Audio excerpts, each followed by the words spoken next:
नमस्कार दोस्तों, CCKS live एडिसेट lecture में आप सभी का स्वागत है।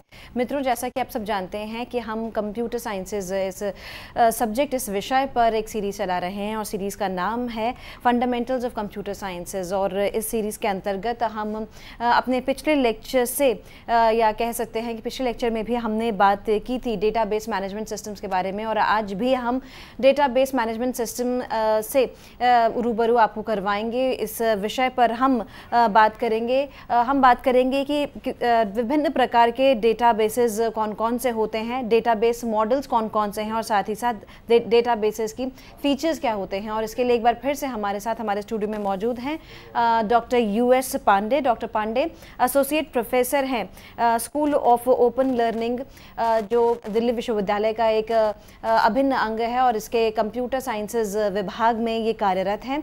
और आपको बताना चाहूँगी डेटा माइनिंग, आर्टिफिशियल इंटेलिजेंस, ये सभी इनके एरिया ऑफ स्पेशलाइजेशन हैं। तो आइए तहे दिल से स्वागत करते हैं डॉक्टर US पांडे का, और जानने की कोशिश करते हैं डेटाबेस मैनेजमेंट सिस्टम्स के बारे में और बहुत कुछ जो मैंने आपको पहले ही बताया है, जैसे कि डेटाबेस के प्रकार किस तरीके के होते हैं, क्या क्या होते हैं, वो मॉडल कौन कौन से होते हैं और क्या इनके फीचर्स होते हैं।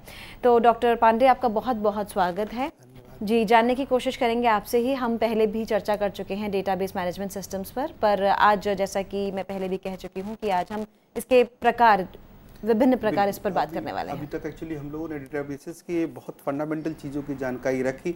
आज हम उससे आगे बात करते हैं डेटाबेस की फीचर्स के बारे में, तथा डिफरेंट मॉडल्स जो अवेलेबल हैं, कितने प्रकार के डेटाबेसेस होते हैं, उसके बारे में आज हम जानकारी हासिल करेंगे। तो शुरू करते हैं मित्रों। Features of the database, database management system के लाभ।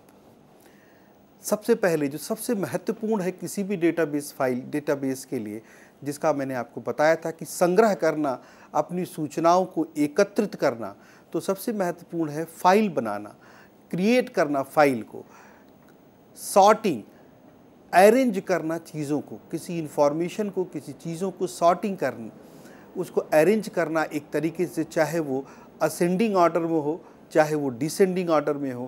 कहने का मतलब चाहे वो चढ़ते क्रम में हो, चाहे उतरते क्रम में हो। दूसरे शब्दों में कह सकते हैं आप, चीज़ों को अल्फ़ाबेटिकली रखना है। अगर आपके पास विभिन्न प्रकार के नाम हैं और उन नामों को आप चाहते हैं कि वो नाम अल्फ़ाबेटिकल ऑर्डर में अरेंज हो जाएं, तो उस तकनीक को हम सॉर्टिंग के नाम से जानते हैं। उस नाम को आप चाहें तो Z से लेकर A तक कर सकते हैं, या A से लेकर Z तक के, वो फाइल में ऑटोमेटिकली आपकी सॉर्टिंग हो जाती है। इसी तरीके से अगर आपको कोई मेरिट लिस्ट बनानी है, तो उसमें भी सबसे अधिकतम वो अंक वाला सबसे ऊपर और सबसे कम अंक वाला सबसे नीचे, या इसको उल्टे तरीके से भी बना सकते हैं कि सबसे कम अंक प्राप्त करने वाला विद्यार्थी का नंबर सबसे ऊपर, और उसमें सबसे अधिकतम नंबर पाने वाले का व्यक्ति का सबसे लास्ट में नंबर आए। इस प्रक्रिया को हम स्टैटिस्टिकल टेक्निक में सॉर्टिंग के नाम से जानते हैं, और डेटाबेस मैनेजमेंट में इसका एक बहुत महत्वपूर्ण योगदान है। तो पहली चीज़ मैंने आपको बताई कि कैसे फ़ाइल क्रिएट करते हैं। फ़ाइल का क्रिएशन एक बहुत महत्वपूर्ण चीज़ है। हमने आपको पिछले लेक्चर में भी बताया था कि फ़ाइल जो कि रिकॉर्डों का संग्रह है, और रिकॉर्ड्स जो विभिन्न प्रकार के फील्ड्स के को एकत्रित करके बनाए जाते हैं, उन सभी को एकत्रित करके एक फ़ाइल का निर्माण होता है। और इस फाइल के अंदर उस एक विशेष तरह के रिकॉर्डों का संग्रह होता है। उसी प्रक्रिया को, उन जो फाइल्स के संग्रह को हम एक डेटाबेस मैनेजमेंट सिस्टम के रूप में जानते हैं। सॉर्टिंग एक इनकी टेक्निक हो गई, जिस तरीके से चीज़ों को एक प्रकार से आप चाहें तो व्यवस्थित कर सकते हैं, पूरे के पूरे रिकॉर्ड्स को एक तरीके से अरेंज करते हैं। उस प्रक्रिया को हम सॉर्टिंग के नाम से जानते हैं। इस सॉर्टिंग टेक्निक के थ्रू आप चीज़ों को एक ऑर्डर में व्यवस्थित तरीके से रख सकते हैं। मैंने जैसे बताया आपको कि ये किसी भी क्रम में आप चाहें तो इसको कर सकते हैं। और इस प्रक्रिया को अपनाने से ऐसा नहीं कि जो आपकी मुख्य फ़ाइल है उसके ऊपर उसका कोई प्रभाव पड़ने वाला है। आपकी मुख्य फ़ाइल बिल्कुल उसी रूप में रहेगी। सॉर्टिंग के तरीके अपनाने के बाद आपकी एक नई कॉपी बन जाती है डेटाबेस फाइल की, और उसमें जो रिकॉर्ड्स होते हैं वो सॉर्टेड फॉर्म में होते हैं। सार्टेड फॉर्म का मतलब हुआ जो उसके अंदर रिकॉर्ड रखे गए हैं उनकी व्यवस्था अलग होगी। अगर आप चाहते हैं वो अल्फ़ाबेटिकल आर्डर में हो, नाम के क्रम में हो, अगर आप चाहते हैं कि वो अंकों के हिसाब से अरेंज हो, अगर आप चाहते हैं कि वो डेट ऑफ बर्थ के हिसाब से अरेंज हो, अगर आप चाहते हैं किसी और तरीके से, तो उस तरीके को अपना करके उन सभी रिकॉर्ड्स को फाइल के अंदर आप अरेंज कर सकते हैं और इस प्रक्रिया को हम सॉर्टिंग के नाम से जानते हैं। दूसरी जो एक बहुत महत्वपूर्ण तकनीकी है, डिलीटिंग। अगर आप चाहते हैं कि आपकी फ़ाइल में ऐसे बहुत सारे रिकॉर्ड हैं जिनमें से कुछ रिकॉर्ड आप डिलीट करना चाहते हैं, वहाँ से हटाना चाहते हैं, तो ऐसी भी सुविधा डेटाबेस फाइल मैनेजमेंट सिस्टम में अवेलेबल है कि आप उस रिकॉर्ड को ही डिलीट करें जो रिकॉर्ड आप चाहते हैं डिलीट करना, और उसका प्रभाव अन्य किसी रिकॉर्ड पर नहीं पड़ेगा। ऐसा नहीं कि अगर आप बीच में कोई 1001वां रिकॉर्ड डिलीट करना चाह रहे हैं तो 1000 या 1002 वाले रिकॉर्ड के ऊपर उसका कोई प्रभाव पड़ेगा, बिल्कुल नहीं। आपका वह रिकॉर्ड वहाँ से डिलीट हो जाएगा, वह रिकॉर्ड वहाँ से हट जाएगा और आपके और सारे रिकॉर्ड बिल्कुल उसी फॉर्म में, उसी फाइल में इंटैक्ट अवेलेबल रहेंगे। अब यह प्रक्रिया पर निर्भर करना चाहता है कि आप कौन सा रिकॉर्ड डिलीट करना चाहते हैं और क्यों डिलीट करना चाहते हैं। ऐसे डेटाबेस में बहुत सारे अनेक फ़ायदे हैं। उदाहरण के तौर पर अपडेटिंग, अगर किसी रिकॉर्ड को अपडेट करना है, उदाहरण के तौर पर अगर किसी छात्र ने विश्वविद्यालय में प्रथम वर्ष में अपनी एडमिशन लिया है, अपनी प्रवेश लिया है, तो उस संबंध फर्स्ट ईयर के बाद जो रिज़ल्ट आएगा उसकी सारी इन्फॉर्मेशन उसके रिकॉर्ड में अपडेट की जा सकती है। उससे उसकी जो सूचनाएं पहले से उसमें हैं, स्थापित हैं, उन पर कोई प्रभाव नहीं पड़ेगा। उदाहरण के तौर पर छात्र का नाम, उनके पिता का नाम, उनका एड्रेस और उनसे संबंधित और भी बहुत सारी जो जानकारी ऑलरेडी अवेलेबल है उस पर कोई प्रभाव नहीं पड़ेगा, बल्कि यह सूचना अलग से अगर आप अपडेट करना चाहते हैं तो अपडेट कर सकते हैं। या दूसरे शब्दों में कहें तो जो मौजूद रिकॉर्ड्स हैं उसके अंदर कुछ और अपडेशन की प्रक्रिया को अपनाना चाहते हैं तो कर सकते हैं। और भी चाहे तो आपके पास अगर रिकॉर्ड्स की संख्या कम है, उसको बढ़ाना चाहें तो उस प्रक्रिया के तहत भी चीज़ों को बढ़ा सकते हैं। इस प्रक्रिया को हम अपडेटिंग के नाम से जानते हैं। ऐसी प्रक्रिया डेटाबेस मैनेजमेंट सिस्टम का एक बहुत महत्वपूर्ण अंग है कि अपडेशन की यह सुविधा बिना किसी रुकावट के लिए आपको वहाँ पर प्राप्त हो सकती है। आप रिकॉर्ड्स को अपडेट कर सकते हैं, सूचनाओं को अपडेट कर सकते हैं, उसकी फील्ड लेंथ को बढ़ा सकते हैं, उसके स्ट्रक्चर को अपडेट कर सकते हैं, उसके अंदर और सूचनाओं को घटा बढ़ा सकते हैं तथा उस डेटाबेस फाइल सिस्टम की जो पूरी संरचना है उस पर बिना कोई विपरीत प्रभाव डाले। दूसरी एक बहुत महत्वपूर्ण टेक्निक जिसको हम सर्चिंग के नाम से जानते हैं, डेटाबेस मैनेजमेंट सिस्टम का एक बहुत महत्वपूर्ण अंग सर्चिंग है। आपने देखा होगा कि आज ही जैसे सीबीएसई रिज़ल्ट डिक्लेयर करती है, 10 लाख से ज़्यादा बच्चे या 20 लाख से ज़्यादा बच्चे उस परीक्षा में बैठते हैं। उनका रिज़ल्ट सिर्फ रोल नंबर डालते ही आपकी स्क्रीन पर आ जाता है। कभी आपने सोचा कि ये तकनीक कैसे इतनी जल्दी इतनी सूचनाओं को आपके सामने ले आ देती है? यह टेक्निक सर्चिंग के नाम से जानी जाती है। उन लाखों डेटाबेस की जो अवेलेबल सूचनाएं हैं, जो हज़ारों लाखी सूचनाएं हैं, उन सूचनाओं में आप सिर्फ एक फील्ड के बदौलत आपने रोल नंबर डाला और आपकी सारी की सारी सूचना आपके सामने आ गई। या किसी भी रिकॉर्ड में आपने किसी का डेट ऑफ बर्थ डाला, उसकी सारी सूचना आपके सामने आ गई। या किसी के आपने मार्क्स डाले, वो सारी सूचनाएं आ गई। या उदाहरण के तौर पर अगर हम कहें कि आप उन बच्चों की लिस्ट दीजिए जिनके मार्क्स 95% से ज़्यादा हैं, तो बिना एक सेकंड लगाए आपको वो सारी सूचनाएं आपके स्क्रीन पर उपलब्ध हो जाती हैं। इस प्रक्रिया को हम सर्चिंग टेक्निक्स के नाम से जानते हैं। तो इस टेक्निक में ऐसी चीज़ें दी होती हैं कि वो आपके पूरा डेटाबेस को बहुत जल्दी से खंगाल लेता है।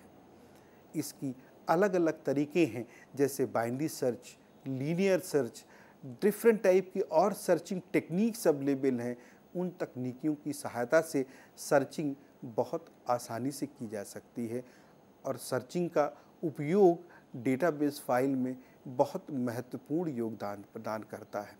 आजकल आपने देखा होगा, ना ही सिर्फ डेटाबेसेस में, आपने जैसे ही इंटरनेट पर बहुत सारी चीज़ों को ढूंढते हैं, वो भी एक सर्चिंग की टेक्निक है। गूगल पर आप ढूंढते हैं, आप चाहते हैं कि आप कीवर्ड डालें और आपसे उससे संबंधित जितनी जानकारी हो जल्दी से जल्दी आपके सामने आ जाए। इतना ही नहीं, बहुत सटीक जानकारी आपके सामने आ भी जाती है। यह प्रक्रिया भी सर्चिंग के नाम से जानती। तो इस सर्चिंग के बहुत सारे तरीके हैं और डेटाबेस में सर्चिंग का एक बहुत महत्वपूर्ण योगदान है। बहुत सारी तकनीकी सहायता के जरिए इस सर्चिंग को और भी मीनिंगफुल बनाया जा रहा है और बनाया जा सकता है, जितनी चीज़ें अभी अवेलेबल हैं। उदाहरण के तौर पर कभी कभी आप अपनी सूचनाओं को ढूंढते हैं, लेकिन आपको बहुत सटीक सूचना नहीं मिल पाती है। इसको हम एडवांस टेक्निक सर्चिंग के नाम से भी जानते हैं। उसके लिए भी बहुत सारी चीज़ें डेवलप की जा रही हैं, बहुत सारे सॉफ्टवेयर डेवलप किए जा रहे हैं। तो यह सर्चिंग एक टेक्निक हम आपको बताना चाहते हैं कि डेटाबेस मैनेजमेंट सिस्टम का एक बहुत महत्वपूर्ण अंग है। तो सर्चिंग, सॉर्टिंग, अपडेशन, डिलीशन या एडिशन, ये सारी सुविधाएं पूरे डेटाबेस मैनेजमेंट सिस्टम में फाइल के जो ऑपरेशंस हैं उस पर अवेलेबल हैं। और सबसे जो महत्वपूर्ण चीज़ है, इन ऑपरेशंस को इस्तेमाल करने के बाद भी फाइल की संरचना पर कोई विपरीत प्रभाव नहीं पड़ता। उदाहरण के तौर पर, अगर आपने के पास 1000 रिकॉर्ड्स हैं और आपने उसमें से 100 रिकॉर्ड डिलीट कर दिए, तो आपके पास 900 रिकॉर्ड इंटैक्ट रहेंगे, उसी तरीके से अवेलेबल होंगे जैसे पहले थे। उनकी रिकॉर्ड्स पर कोई फ़र्क नहीं पड़ेगा। दूसरा उदाहरण लूँ अगर, तो अगर उन 900 रिकॉर्ड्स में कुछ फाइल्स में आपने अपडेशन की है, कुछ चीज़ें ऐड की हैं या कुछ डिलीट की हैं, तो भी उन फाइल की संरचना पर कोई प्रभाव नहीं पड़ेगा। ऑटोमेटिकली जो सारे डेटा हैं वो आपकी फ़ाइल में ही अपडेट हो जाएंगे। अगर आपने किसी फाइल का स्ट्रक्चर चेंज कर दिया, स्ट्रक्चर बदलते ही आपको पता है कि सारी चीज़ें पूरा स्ट्रक्चरल फॉर्म में चेंज हो जाएंगी, तो उसके बाद जो भी डेटा आपकी फ़ाइल में अवेलेबल है उसके बारे में आप सोचना चाहेंगे। लेकिन डेटाबेस मैनेजमेंट सिस्टम में ऐसी सुविधा है कि वो सारा जो डेटा, सारा इंफॉर्मेशन है, आपका नए स्ट्रक्चर में ऑटोमेटिकली कॉपी हो जाएगा। तो ऐसी सुविधाएं डेटाबेस मैनेजमेंट सिस्टम में अवेलेबल हैं। मर्जिंग ऑफ डेटाबेस फाइल एक और महत्वपूर्ण तकनीक। डेटाबेस फाइल में, जैसा मैंने बताया कि ऐसी बहुत सारी सुविधाएं अवेलेबल हैं। उदाहरण के तौर पर, अगर आपके पास 2 डेटाबेस फाइल हैं, किसी व्यक्ति से संबंधित कुछ सूचनाएं आपकी किसी फाइल में हैं और उससे संबंधित कुछ सूचनाएं आपकी दूसरी फाइल में हैं। अगर हम विश्वविद्यालय को उदाहरण के रूप में लें, तो स्टूडेंट्स से संबंधित जो उनकी जनरल सूचनाएं हैं, जनरल इन्फॉर्मेशन है, उदाहरण के तौर पर उस स्टूडेंट का नाम, उसकी जन्मतिथि, उसके पता, उसके पिता का नाम और भी सारी जो आवश्यक सूचनाएं हैं वो एक फाइल में रखी जाती हैं तथा परीक्षा विभाग उन्हीं बच्चों के नाम और रोल नंबर से संबंधित दूसरी फाइल को भी मेंटेन करता है। अगर ज़रूरत हुई तो इन दोनों फाइल को मर्ज भी किया जा सकता है। मर्ज से क्या होगा कि आप सारी की सारी सूचनाएं अगर आवश्यक है तो एक जगह से भी आप ले सकते हैं। मर्जिंग के और भी बहुत फ़ायदे हैं। कई बार ऐसा होता है कि कुछ सूचनाएं जो महत्वपूर्ण हैं वो एक फ़ाइल में अलग रखी हैं, उससे संबंधित और भी जानकारियां दूसरे फाइल में रखी हैं, तो उन दोनों फाइलों को जोड़ करके उस टेक्निक को हम मर्जिंग के नाम से जानते हैं। डेटाबेस फाइल में ऐसी सुविधा है कि उन दोनों फाइलों को मर्ज करने से दोबारा मैंने जैसे कहा कि डेटाबेस फाइल के स्ट्रक्चर पर उसका प्रभाव नहीं पड़ेगा। उदाहरण के तौर पर आपकी अगर पहली फाइल में हो सकता है फील्ड्स कुछ अलग तरीके से हों, दूसरी फाइल में कुछ और तरीके से हैं, जो तीसरी फाइल आप जिसको मर्ज्ड फाइल के नाम से बनाएंगे, उन सभी की एक सूचना, वो स्टूडेंट्स की सूचना को लेकर के वो फाइल के स्ट्रक्चर को बना देगा। सारी सूचनाएं व्यवस्थित रूप से उस छात्र से संबंधित दोनों तरह सूचनाएं एक रिकॉर्ड के अंदर मर्ज होके आ जाएंगी। तो मर्जिंग के बहुत ही फ़ायदे हैं डेटाबेस मैनेजमेंट फाइल सिस्टम में। कॉपिंग दूसरा एक जो महत्वपूर्ण फ़ायदा डेटाबेस मैनेजमेंट फाइल में है कि आप चीज़ों को कॉपी भी कर सकते हैं।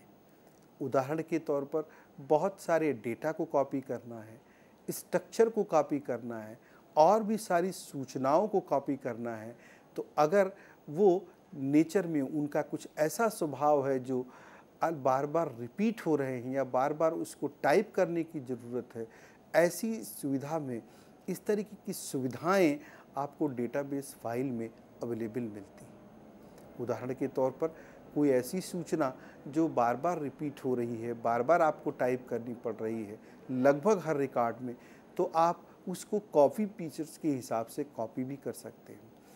डेटाबेस फाइल में कॉपी के बहुत सारे फीचर्स हैं। आप डेटाबेस फाइल को भी कॉपी कर सकते हैं, उनके और भी स्ट्रक्चर को भी कॉपी कर सकते हैं, डेटा को भी कॉपी कर सकते हैं और जैसा आपको लगता है उसका समुचित उपयोग करके उसको आप उसका लाभ भी उठा सकते हैं।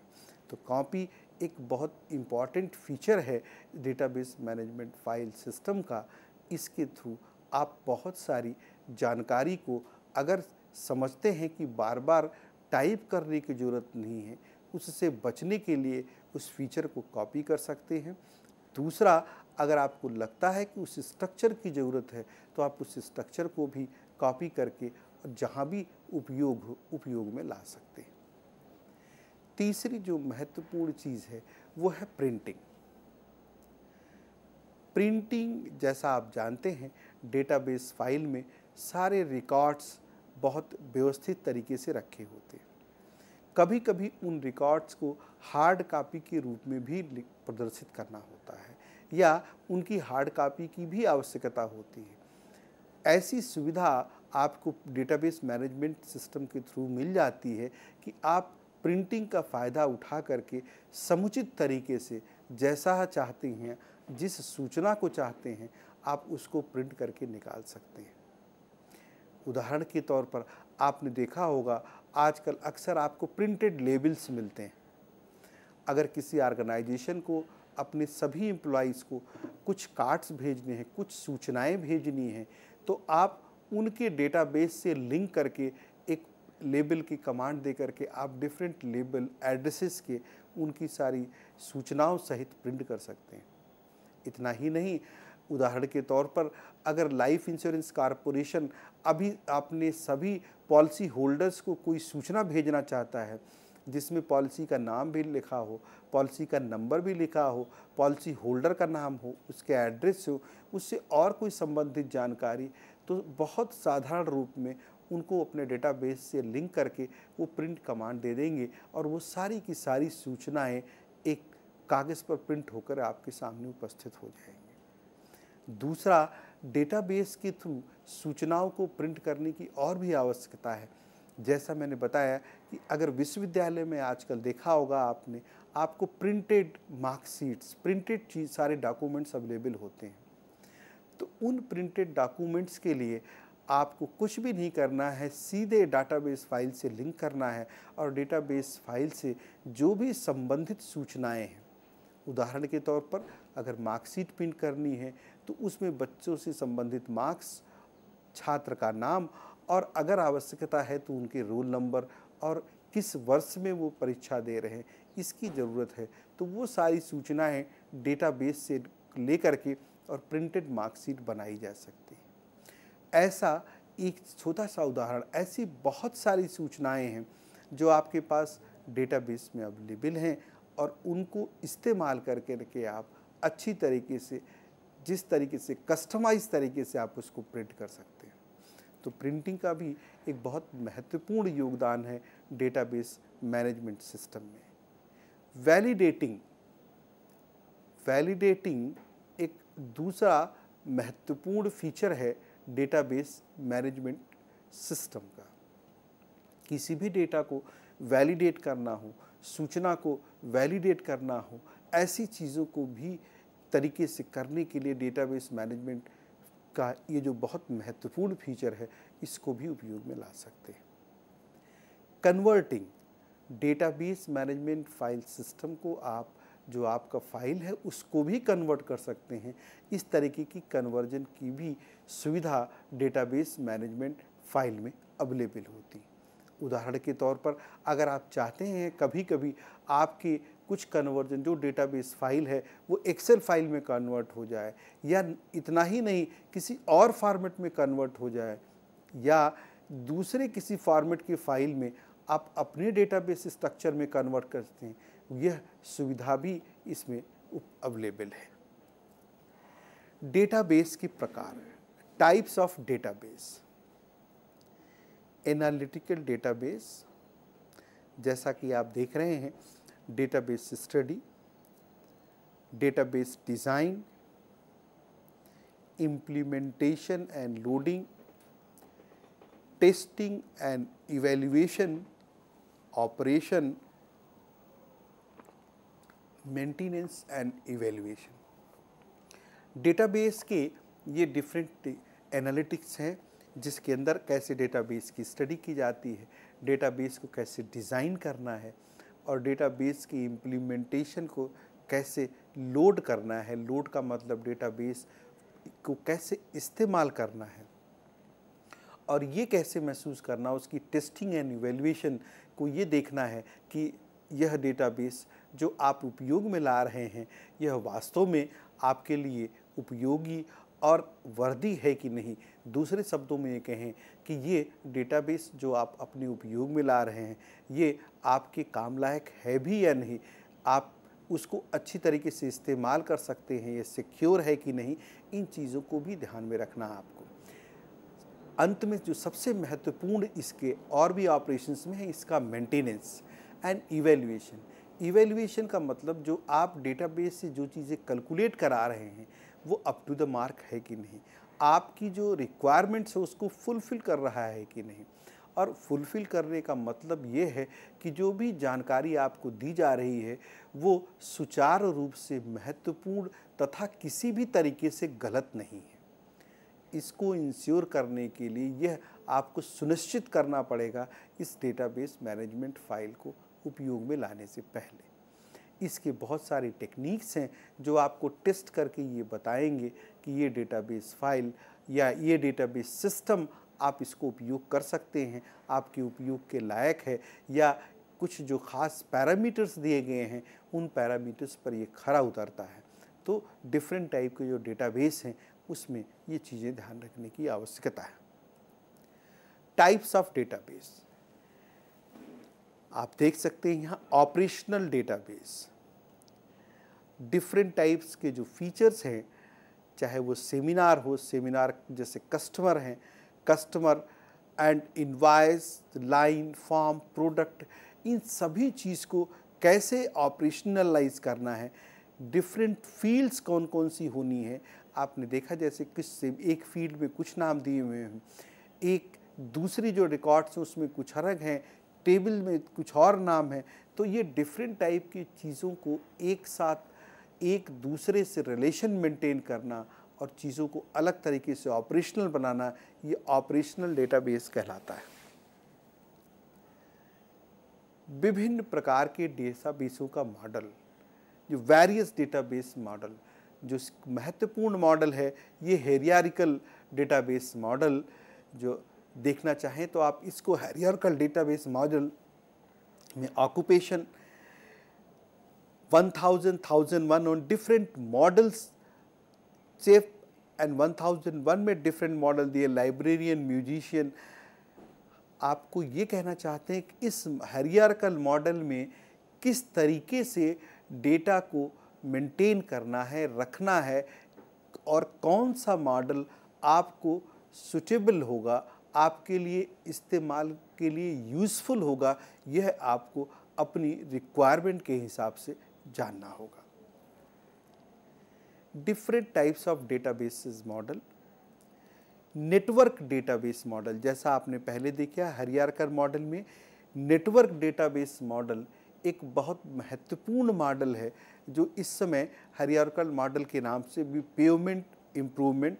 आपने देखा इसमें कैसे डिफरेंट टाइप्स की चीज़ें, रिकंस्ट्रक्शन, मेंटेनेंस, रिहेबिलिटेशन, और इसमें अगर मेंटेनेंस को और पार्ट्स में डिवीजन करें, रूटीन, करेक्टिव, प्रिवेंटिव, तो ये जो नेटवर्क मॉडल है, कभी कभी आपकी सूचनाओं के नेटवर्क की बहुत आवश्यकता होती है, तो उस केस में ऐसा मॉडल आपकी ऑर्गेनाइजेशन के लिए प्रेफरेबल होता है।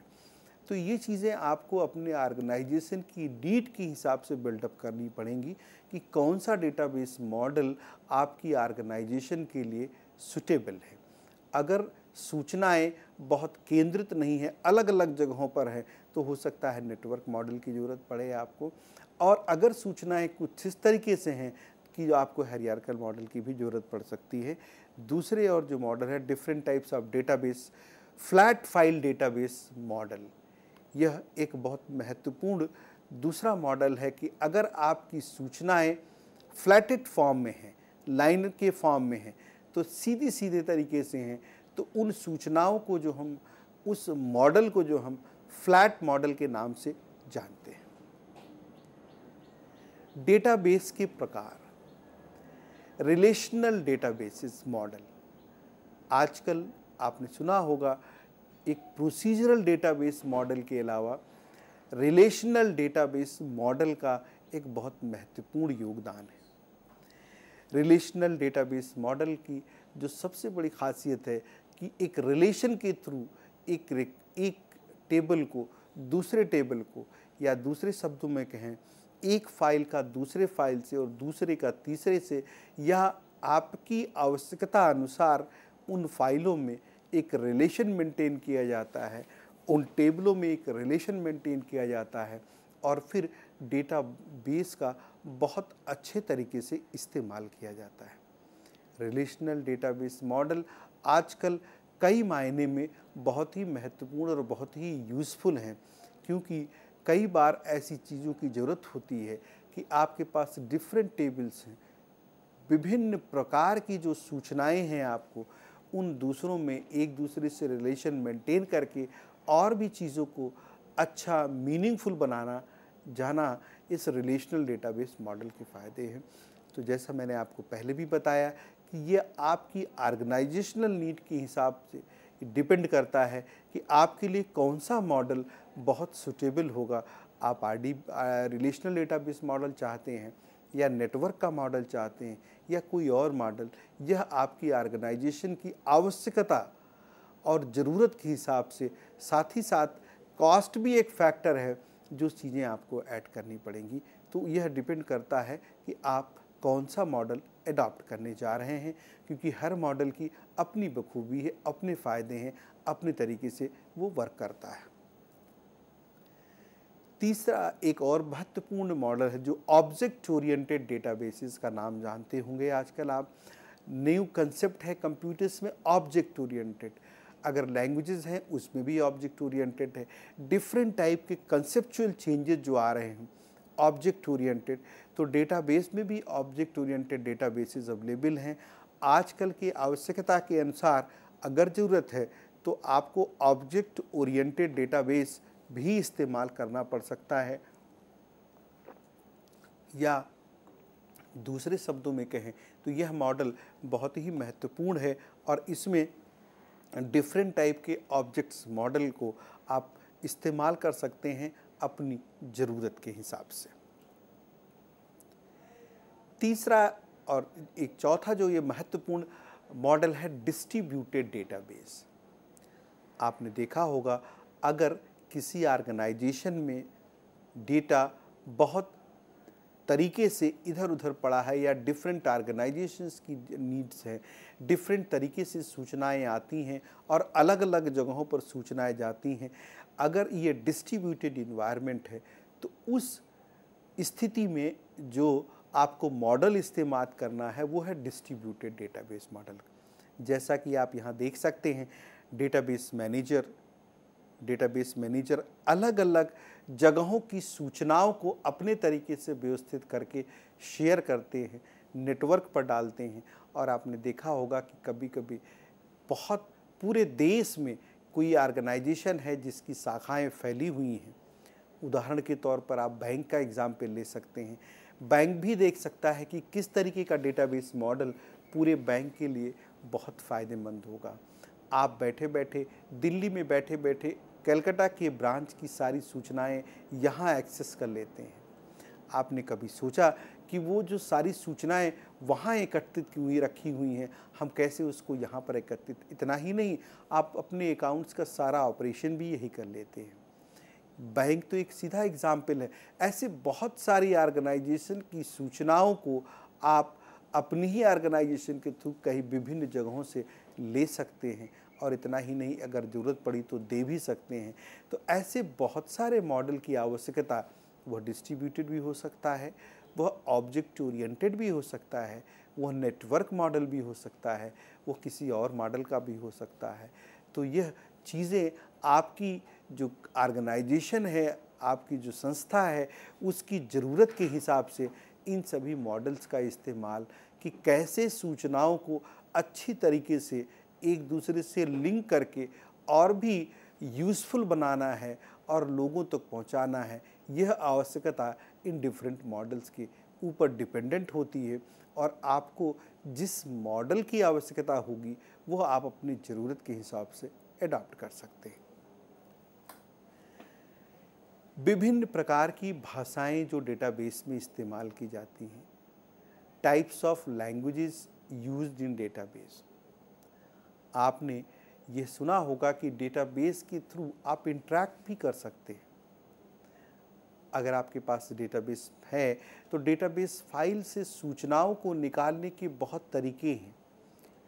स्ट्रक्चर्ड क्वेरी लैंग्वेज एक ऐसी भाषा है जिसके थ्रू आप सूचनाओं को बहुत सुचारू रूप से, अगर चाहें तो उनको लिंक करके क्वेरी बना करके आप अच्छी तरीके से और सूचनाओं को एक्सट्रैक्ट कर सकते हैं।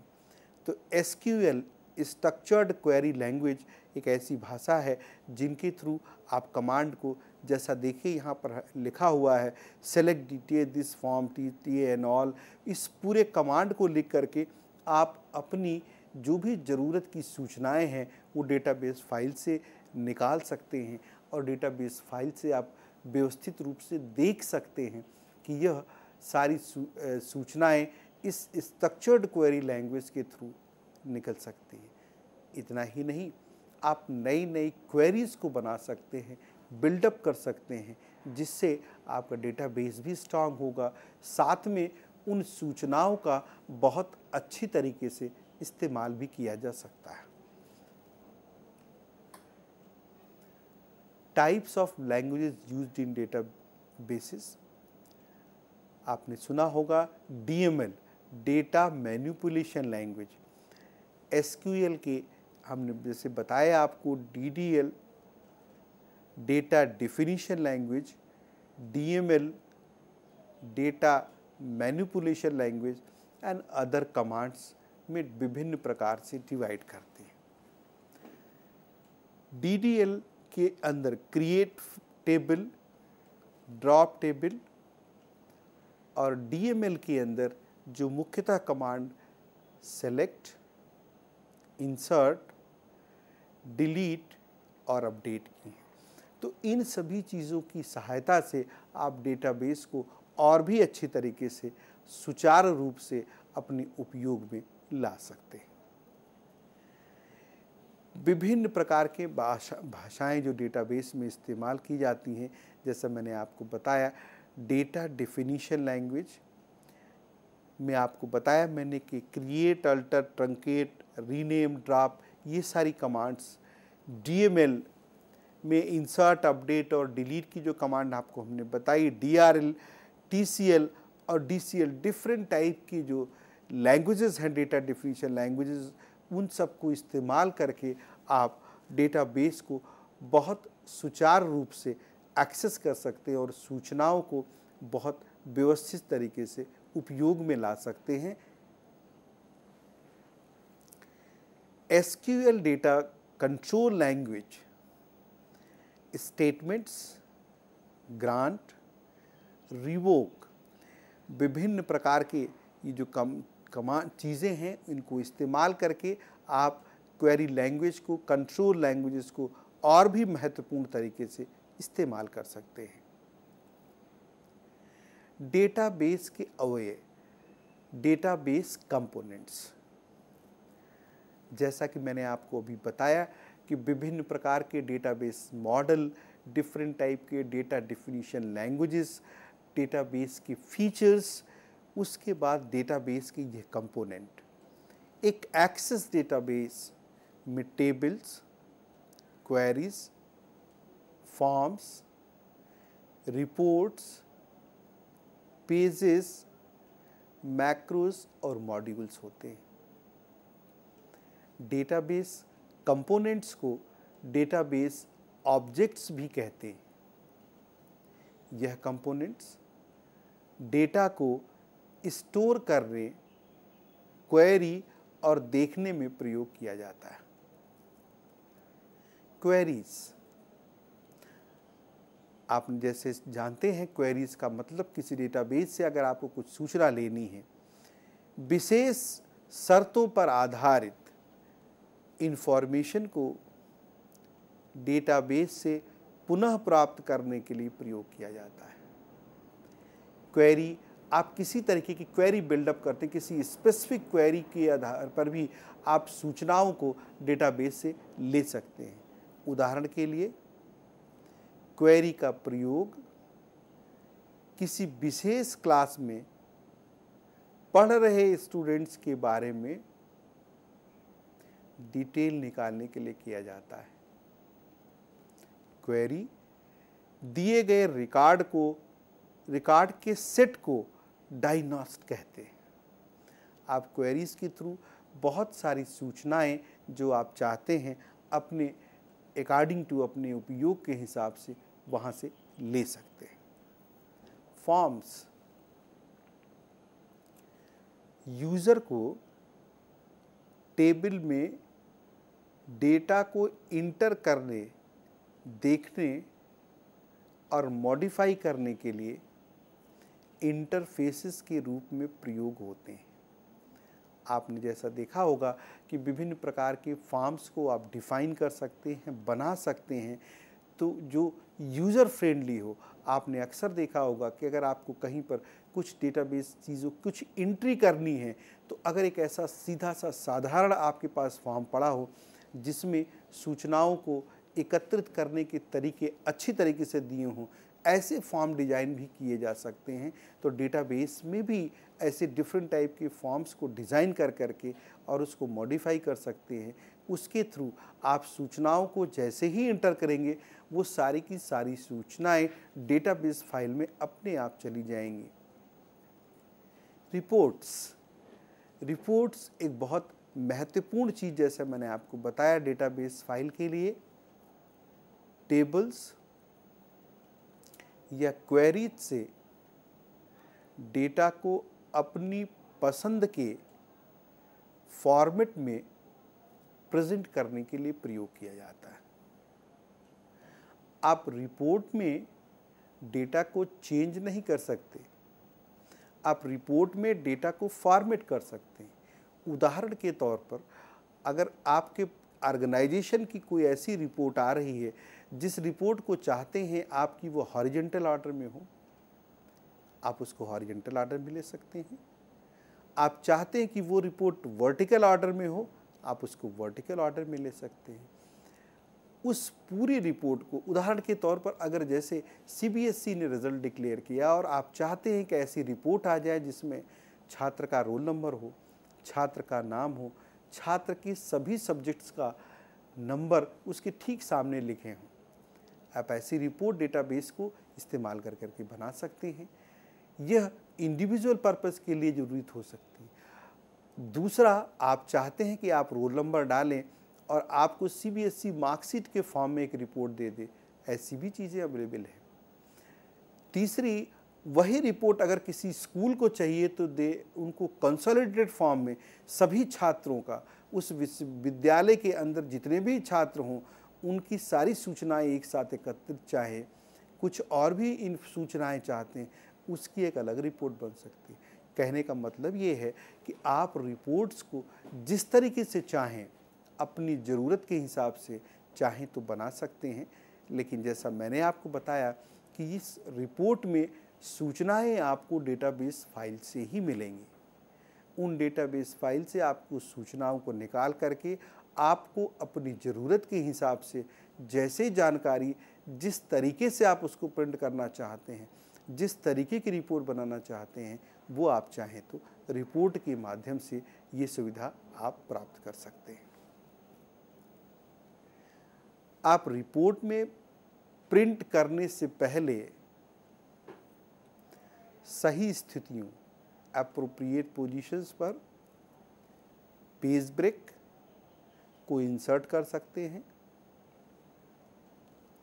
उदाहरण के लिए, आप प्रत्येक पेज में 15 स्टूडेंट्स के विशेष डिटेल जैसे नेम, एड्रेस और फ़ोन नंबर को प्रिंट कर सकते हैं और दूसरे पेज पर उस प्रक्रिया को आप जारी रख सकते हैं। इस तरीके से जब तक डेटाबेस से सारी सूचनाएं प्रिंट नहीं हो जाएंगी, एक प्रॉपर फॉर्मेट में वह रिपोर्ट आपको महत्वपूर्ण तरीके से बनती जाएगी। दूसरे शब्दों में मैं ये कहना चाहता हूँ कि रिपोर्ट्स आपकी अपनी ज़रूरत के हिसाब से जितने तरीके से चाहिए, उस रिपोर्ट्स की फ़ायदे को इस्तेमाल कर सकते हैं। डेटाबेस फाइल के थ्रू आप रिपोर्ट्स को क्रिएट कर सकते हैं। पेज, डेटाबेस में डेटा एक्सेस पेज को शॉर्टकट्स को प्रदर्शित करता है। डेटा एक्सेस पेज इंटरनेट पर डेटाबेस में स्टोर किए गए डेटा को डिस्प्ले करते हैं। डेटा एक्सेस पेज के प्रयोग से आप डेटा को देख सकते हैं, एडिट कर सकते हैं, मैनिपुलेट कर सकते हैं। तो ऐसी सुविधाएं भी आपके पास अवेलेबल हैं कि आप इनका फ़ायदा उठा करके डेटाबेसेस को और भी बहुत मीनिंगफुल बना सकते हैं। मैक्रोज एक बहुत महत्वपूर्ण फीचर, मैक्रोज जल्दी होने वाली क्रियाओं को ऑटोमेट करने के लिए प्रयोग किया जाता है। उदाहरण के लिए, आप रिपोर्ट को प्रिंट करने के लिए मैक्रो तैयार कर सकते हैं, या किसी भी प्रक्रिया को जो आपको बार बार इस्तेमाल करना है, या ऐसी प्रक्रिया जो कई प्रक्रियाओं का संग्रह है, उन सभी प्रक्रियाओं को मिला करके एक मैक्रो बना सकते हैं। उस मैक्रो को चलाते ही आपकी वो सारी प्रक्रिया पूरी तरीके से चल जाएगी। उदाहरण के तौर पर, अगर आपने कोई सैलरी रिपोर्ट बनाना है, सैलरी के अंदर क्या क्या कंपोनेंट्स ऐड होने हैं, क्या क्या कंपोनेंट्स डिलीट होने हैं, क्या क्या कंपोनेंट्स उसमें से मल्टीप्लाई करना है, या फाइनली कैसे रिपोर्ट बननी है, सब उस सारी प्रक्रियाओं को अगर स्टेप वाइज लेकर के एक प्रक्रिया बना दें या एक मैक्रो बना दें उसका संग्रह, तो आपको उस कमांड को एग्जीक्यूट करते ही ये पूरा का पूरा प्रोसेस आपका एग्जीक्यूट हो जाएगा। अलग अलग स्टेप्स में एग्जीक्यूट करने की ज़रूरत नहीं है। तो इन प्रक्रियाओं का उपयोग भी आप डेटाबेस में कर सकते हैं। कई प्रक्रियाओं को मिलाकर एक प्रक्रिया बनाकर इसको जल्दी से जल्दी आप ऑपरेशनलाइज कर सकते हैं। तीसरी एक जो महत्वपूर्ण चीज़ है वो है मॉड्यूल। एडवांस डेटाबेस ऑपरेशन, जैसे जटिल भर्तों पर डेटा को सही उतारने के लिए प्रयोग किया जाता है। कई बार आपको एडवांस डेटाबेसेस ऑपरेशन की ज़रूरत होती है, तो उन चीज़ों को, उन सतहों पर डेटाबेसेस के जो मॉड्यूल हैं उसको आप इस्तेमाल करके डेटाबेस को और भी मीनिंगफुल बना सकते हैं। डिज़ाइनिंग ए डेटाबेस एक जो बहुत महत्वपूर्ण चीज़ आपको हम बताना चाहते हैं, आपको डेटाबेस तैयार करने से पहले डेटाबेस की संरचना को डिज़ाइन करना होगा। संरचना को डिज़ाइन करने का मतलब डेटाबेस की योजना, प्लान और डिज़ाइन करने के लिए आपको निम्न और चीज़ों को समझना पड़ेगा। डेटाबेस का उद्देश्य क्या है आपका? आप डेटाबेसेस में जो सूचनाएं रखना चाहते हैं, जो सारी डेटा को कलेक्ट करना चाहते हैं, उसका उद्देश्य क्या है?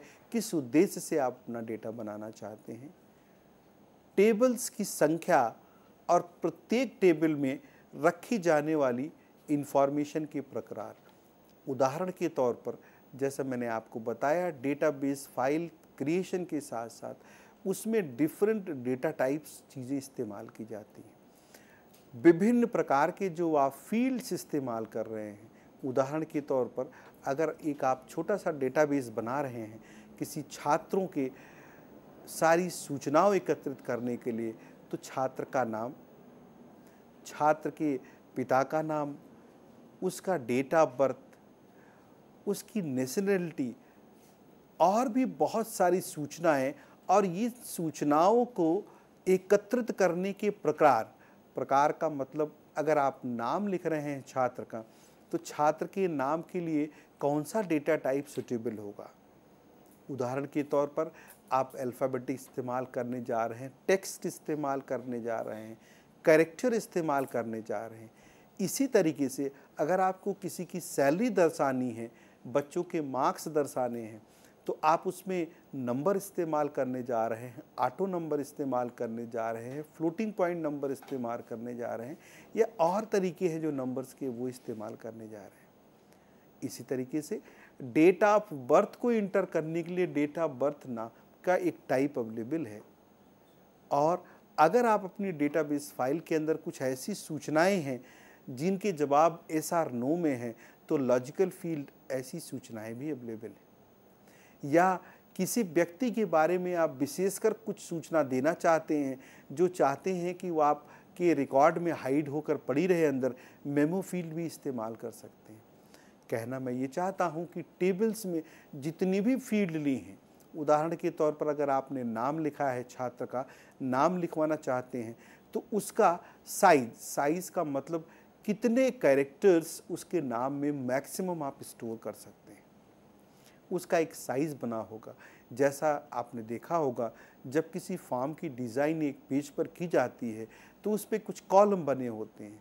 अमूमन नाम के लिए 40 से 50 कॉलम ऐसे हैं जिसके अंदर अपनी सूचनाएं आप फिलअप कर सकते हैं। इसी तरीके से डेट ऑफ बर्थ के लिए आपको कभी कभी 6, कभी कभी 8 फील्ड की सूचना देने का आपको प्रोविज़न होता है। ऐसे ही हर चीज़ का एक प्रोविज़न बना हुआ है। तो डेटाबेस टेबल के अंदर जो चीज़ें आप क्रिएट करेंगे, जो बनाएंगे, जिन सूचनाओं को आपको एकत्रित करना है, या दूसरे शब्दों में कहें, जो आप फील्ड नेम लिखेंगे, फील्ड नेम किस प्रकार का होगा और उसका साइज़ क्या होगा। साइज़ अमूमन हम बाइट्स के फॉर्म में कहते हैं कंप्यूटर की टर्मिनोलॉजी में, लेकिन यहाँ पर उसका साइज़ मतलब कितने कैरेक्टर्स आप उसमें इंसर्ट कर सकते हैं मैक्सिमम। इस तरीके से प्रत्येक फील्ड के सारी प्रकार को और उसके बाद उसमें जो सूचनाएं दे जाने की मैक्सिमम टाइप को ऐड करके हम रिकॉर्ड का साइज़ भी कैलकुलेट करते हैं। प्रत्येक टेबल को बनाने, फॉर्म और कॉलम्स की भी सूचना आपको पूरी की पूरी चीज़ें जानकारी होनी चाहिए। जब भी आप कोई डेटाबेस डिज़ाइन करने जा रहे हैं तो क्या क्या चीज़ें होंगी। उतना ही नहीं, आप जो डिफरेंट टेबल्स क्रिएट कर रहे हैं, उन टेबल्स के बीच में क्या रिलेशनशिप है।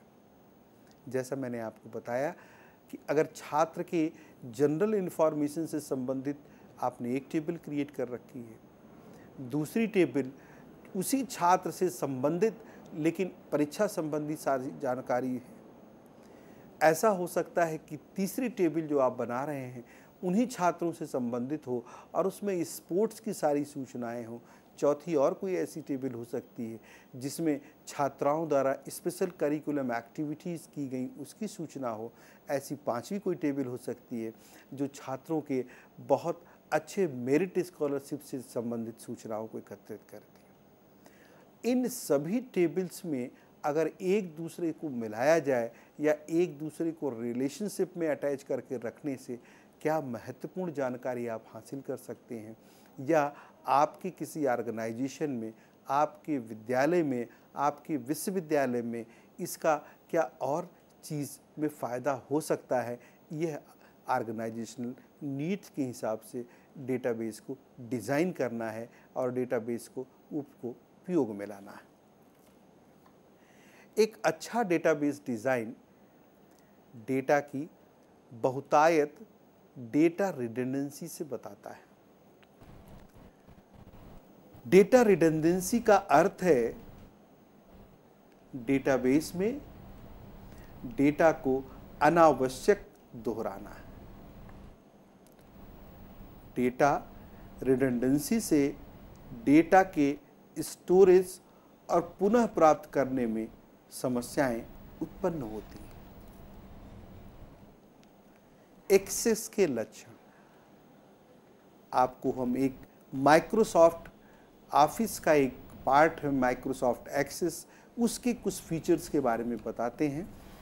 एक्सेस का एक मुख्य लक्षण है कि इसमें बहुत ज़्यादा डेटा को मैनेज करने की क्षमता होती है। हमारा अर्थ यहाँ बहुत ज़्यादा डेटा मैनेज करने की क्षमता से मतलब है बहुत सारे रिकॉर्ड्स मेंटेन हो सकते हैं। एक्सेस डेटाबेस और इसके सभी साथी ऑब्जेक्ट्स के लिए एकल डिस्क, सिंगल डिस्क फाइल को मेंटेन करता है। आपकी सारी सूचनाओं को एक फाइल के अंदर व्यवस्थित तरीके से रखता है। यह डेटाबेस में 32,000 या उससे भी ज़्यादा टेबल्स को रख सकता है, यानी आप बहुत सारी फाइलें क्रिएट कर सकते हैं, उनके बीच में रिलेशंस को मेंटेन कर सकते हैं। एक्सेस एक multi user database management system है। दूसरे शब्दों में बहुत सारे यूजर्स एक साथ एक ही डेटाबेस पर काम कर सकते हैं और उस डेटाबेस फाइल में कोई भी दिक्कत नहीं आती।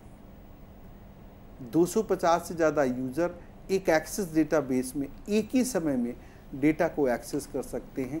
इससे भी ज़्यादा यूजर्स एक साथ उसी डेटाबेस फाइल को एक्सेस कर उससे जो जानकारी हासिल करनी हो प्राप्त कर सकते हैं, तथा अगर कुछ सूचना उनको देनी है उस सूचना को भी वो दे सकते हैं। एक्सेस के कुछ लक्षण इस प्रकार हैं। एक्सटर्नल फाइल को इंपोर्ट और एक्सपोर्ट करना, जैसा मैंने आपको पहले भी बताया था, डेटाबेस फाइल का एक बहुत महत्वपूर्ण फीचर है इंपोर्टिंग और एक्सपोर्टिंग एक्सटर्नल फाइल। कभी कभी आपकी बहुत सारी सूचनाएं किसी पेज में टाइप पड़ी हुई जिसको आप वर्ड डॉक्यूमेंट के हिसाब से जानते हैं। कुछ सूचनाएं आपकी माइक्रोसॉफ्ट एक्सेल में पड़ी हैं, किसी स्प्रेडशीट में पड़ी हैं, डिफरेंट कॉलम का कोई डेटा है, आप उसको डेटाबेस में लाना चाहते हैं, तथा ऐसी और विभिन्न प्रकार की सूचनाएं जो अलग अलग फॉर्मेट में कहीं न कहीं अवेलेबल हैं। आप चाहते हैं कि उन फाइलों को, उन सूचनाओं को आप डेटाबेस में कन्वर्ट करना चाहते हैं, वह सुविधा भी एक्सेस में अवेलेबल है। वाइस वर्सा, दूसरे शब्दों में आपकी फाइल्स में जो सूचनाएं हैं, एक्सेस फाइल के जो सूचनाएं हैं, वो आप चाहें तो एक्सेल में भी ले सकते हैं या किसी और फाइल में भी कन्वर्ट कर सकते हैं। यह सुविधा भी एक्सेस के अंदर मौजूद है। तो डेटाबेस फाइल में इस अगर एक्सपोर्ट और इंपोर्ट की इस सुविधा का भी आप लाभ उठा सकते हो और एक्सेस में ऐसे बहुत सारी फीचर्स अवेलेबल हैं। एक्सेस में आप डेटा को इंपोर्ट कर सकते हैं या डेटा को किसी अन्य डेटाबेस सॉफ्टवेयर जैसे Microsoft Visual FoxPro, Microsoft Excel और ऑरेकल को निर्यात भी कर सकते हैं। उदाहरण के लिए आप एक्सेल से किसी वर्कशीट को इंपोर्ट करते हैं तो एक्सेस में एक नया टेबल तैयार हो जाएगा। इसी तरह जब आप एक्सेस टेबल को एक्सेल में एक्सपोर्ट करते हैं तो एक नई एक्सेल वर्कशीट तैयार हो जाएगी। तो यह सारी सुविधाएं आपको यहाँ पर अवेलेबल रहती हैं। विज़ार्ड भी एक सुविधा यूटिलिटी है जो कठिनतम कामों को सरलता से करने के लिए आपको बहुत आसानी से निर्देशित करती है। इसके द्वारा आप बहुत सारी सूचनाएं ना भी रखते हुए ऑब्जेक्ट के कंटेंट को स्टाइल फॉर्मेट के बारे में चीज़ों को आंसर कर सकते हैं और आज की सुविधा का लाभ उठा सकते हैं।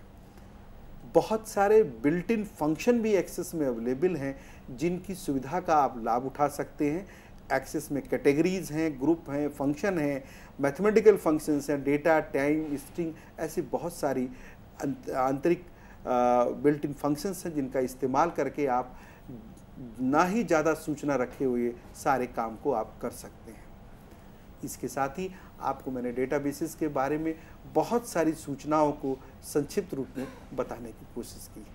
इसी के साथ डॉक्टर पांडे आपका बहुत बहुत धन्यवाद, आपने अपना कीमती समय हमें दिया और साथ ही साथ हमें इतनी सारी जानकारी दी डेटाबेस मैनेजमेंट सिस्टम्स के बारे में। उम्मीद करते हैं हम आगे भी ऐसे ही आपसे और जानकारी लेते रहेंगे। मित्रों, अगर आपके कोई भी प्रश्न है, अगर जो आप पूछना चाहते हैं डॉक्टर यूएस पांडे से इस विषय संबंधित यानी कि डेटाबेस मैनेजमेंट सिस्टम से संबंधित, तो आप हमें मेल कर सकते हैं info.cc@nic.in पर, जिससे कि जब अगली बार डॉक्टर पांडे हमारे स्टूडियो आएंगे तो हम आपके प्रश्नों का जवाब देने की पूरी कोशिश करेंगे। और अगर आप इस लेक्चर को देखना चाहते हैं तो आप यूट्यूब के माध्यम से इसे लगातार बार बार देख सकते हैं। डॉक्टर पांडे, एक बार फिर से आपका बहुत बहुत धन्यवाद।